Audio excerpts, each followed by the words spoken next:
Good evening, everyone. Tuesday, March 17 is today, 2026. I want you to pay attention to this budget of Borno State government. You can get it on their website, so it's not a confidential document. And when you come to see this section of, funding of Boko Haram, that is the way I put it, because they put rehabilitation and repairs, rehabilitation of Boko Haram and repairs. Borno State government has spent 7.1 billion naira just in 21 months, not 24 months. It's not up to 2 years.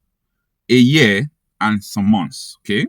A year and some months, they have spent 7.1 billion naira to rehabilitate Boko Haram. You know why I want to bring this to your attention? This is because yesterday, the news was all over the internet space in Nigeria that the Boko Haram terrorists bombed Maiduguri. They bombed simultaneously 3 targets: post office, hospital, and walkways, especially where camera was stationed. They bombed all of them. 3 places just at the same time. And guess what? This morning I saw the northern governors condemning it. Borno State government condemning it. Condemn. How dare you condemn the seed you sow? If you plant an okra seed, and it will germinate, and you will start regretting that, oh, why is this okra growing? Like, what is wrong with us?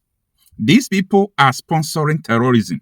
They are sponsoring Boko Haram. Forget the name of rehabilitation they used to tell you. Now, it is about getting to 14 hours that this bombing happened. Our intelligence uncovered something. About 5 persons who participated in this rehabilitation, they use keke napepe, marwa. That is what they use to coordinate this bombing. Now, what are their names? Their names that has been released is not totally confirmed, because this has to be matched with the people they have been rehabilitating since 2023. Because these people who carry out these things are in the town.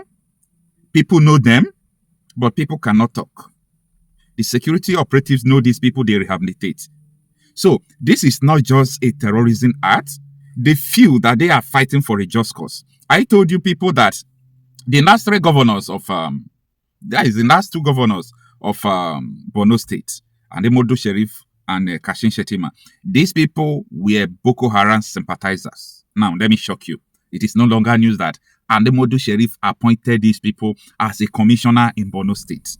Now, I am talking about Borno State. I want you to sit down and think. If Borno State can be doing this thing, what is the federal government doing? If Borno State can spend just in 21 months, 7.1 billion for Boko Haram, how much is the federal government of Nigeria spending? You see, the issue about insecurity in Nigeria is something that a lot of people are docile about. A lot of people don't understand it. So many people believe that, oh, let's continue to fight. Let's encourage our military. Encourage them to go and die for nothing.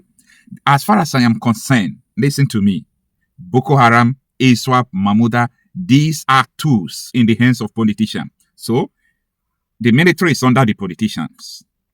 The executive control them. And that is why they call the president the commander-in-chief of the all armed forces. So, if the executive are controlling the military and the executive are at the same time sponsoring these people, are you insane to think that one day these people will, maybe miracle will happen, they will defeat it?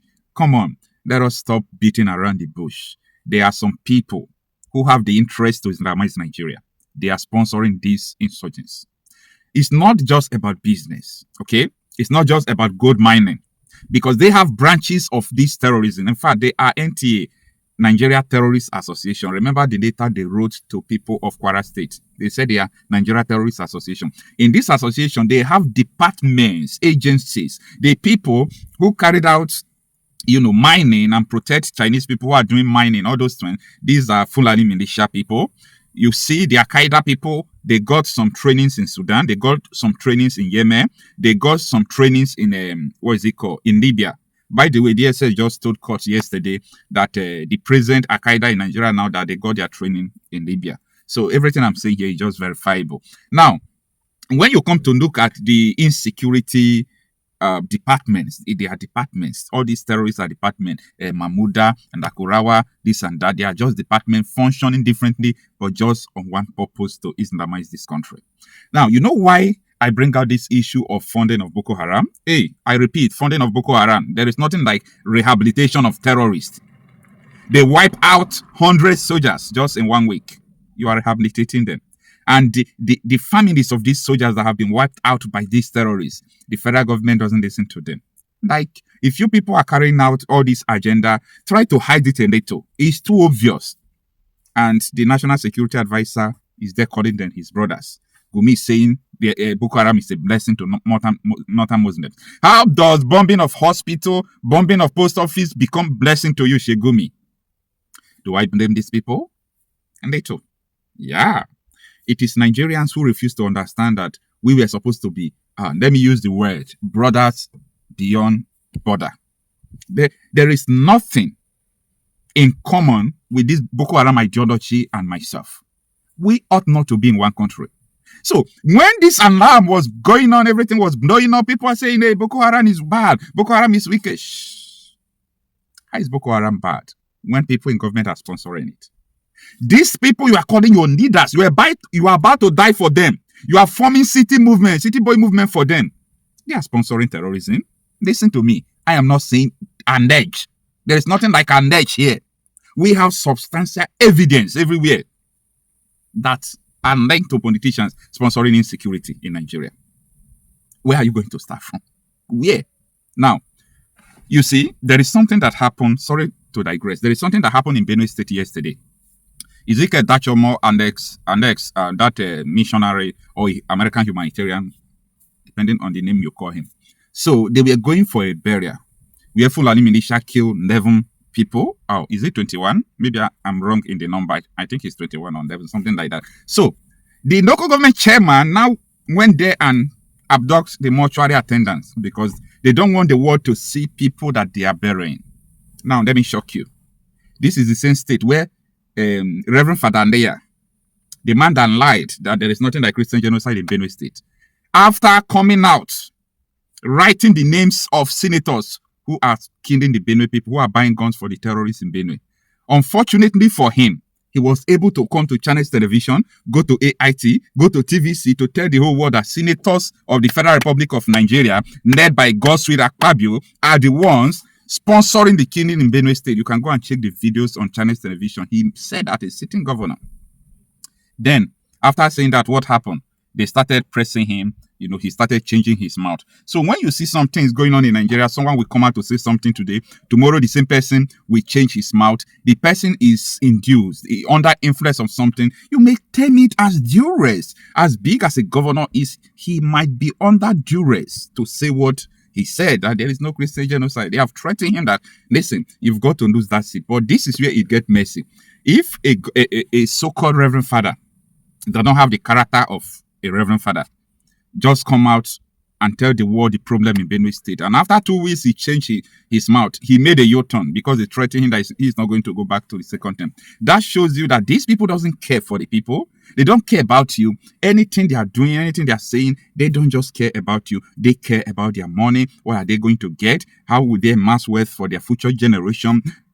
Power is intoxicating them. They don't want to lose this power. Like every day they spend government money, they don't spend their own personal money. They just can't imagine sitting in the comfort of their home, spending their own personal money, even though the money is the money they are going to loot in the course of their administration. But they can't just get rid of public funds. This is the situation we find ourselves. So go and make your verification. 21 months, 7.1 billion to rehabilitate people who later use Keke Napepe to coordinate attack to bomb Maiduguri. And let me tell you, these people, they are coordinating another attack. These people have been wiping away soldiers, taking over military bases. Listen, these people are all at war against the people, the real people, and the government are supporting them. Good luck to you. For so many of you who are going to, campaign for these terrorists who are killing you, vote for these terrorists who are killing you. I am promising you this. Political regime change is not the hope of the people. Political regime change can never bring solution to you. Keep on wasting your time. I've participated in so many elections. And if I'm participating in any election, I would like people to be clear. let us go and play games with our life. This is not about election or fighting to change something. It's playing games with your life and your generation. Yeah, participating in an election that is sham, that is not going to bring result. You know it's not going to bring result, right? It's not going to bring result. And people will come out to say, what are we going to do? Before you can do something, you must be able to recognize the problem. The problem I have with so many people, including activists in Nigeria, is that they were unable to recognize the problem. I've never seen any presidential candidate, both P2B, Atiku, Shore, all these people. I've never seen a presidential candidate in Nigeria who come out to specifically explain the Nigeria problem. All of them, they try one way or the other. This one say, maybe I will fight this. I'll fight this. If I become president, this insecurity will end. I will deal with the issue. You might have the winning mindset, the willingness to say, to deal with this issue. But which issue are you going to deal with? The issue that you don't know? No, the issue that you don't know. The problem of Nigeria is socio-cultural value and religion. That is it. There are some people who believe that they can bring Sharia to Nigeria, to Islamize the country. That is the problem. It didn't start today. It started 200 and something years ago when Nigeria was about to be conquered, before they were stopped in Benue. It started for a very long time. Ask Boko Haram now, what do you want? For you to know, understand what I'm saying. Ask Boko Haram, what do you want? They want Sharia. In fact, I told you in this video that Ademodu Sheriff appointed these people as a commissioner of religious affairs to implement Sharia. Why is Nakura working in now? The people who came as teachers of Sharia. Why are they killing people now? Because they want to implement it by force. They thought that Nigeria was prone, ready to become a Sharia state. But what they are seeing now is totally different from, what they were told before they came into Nigeria. They came and people were calling their friends. I'm talking about Nakurawa terrorists. The people that, drew the firepower of US on Christmas. They were the US Navy station in the Gulf of Guinea. Fire 12 Tomahawk missiles against them. They came as teachers. You don't know Nigeria. When you understand Nigeria, you will know that the only solution is that Nigeria should be separated. And this is not what people who are sponsoring this terrorism want, because they want a full Sharia state as Nigeria. Because their holy book, to quote, told them that it is your mission to conquer the whole world. This is all about religion and sociocultural values. So whether you like it or not, just imagine if an XOT just bring us 7.1 billion and say we want to rehabilitate IPOPs, send them to school, do scholarship for them. Everywhere, here we get news. I want you people to understand that these Boko Harams are just tools in the hands of these politicians. It's not about ransom. They just want to pass a message. We can come in. We can do what we need to do.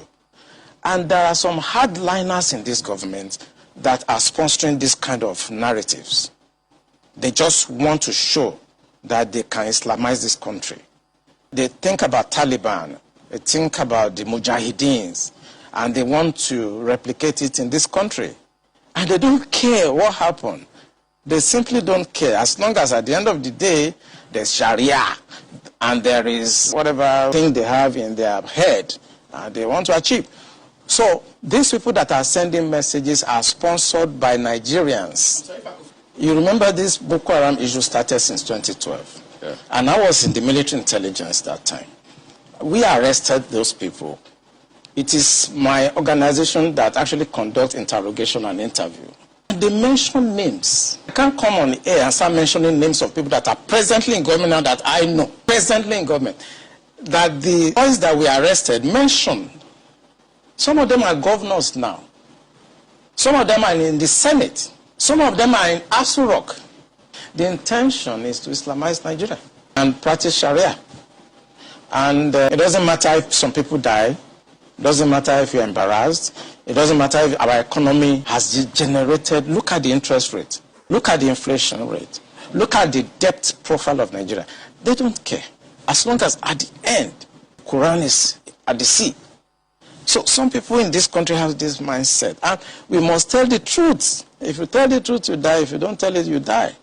Some people have this mindset to Islamize the nation. And they are in the government. And people know them. The DSS know them. The NIA know them. The DIA knows them. You can't succeed without an inside person. And this attack you saw has insiders collaboration.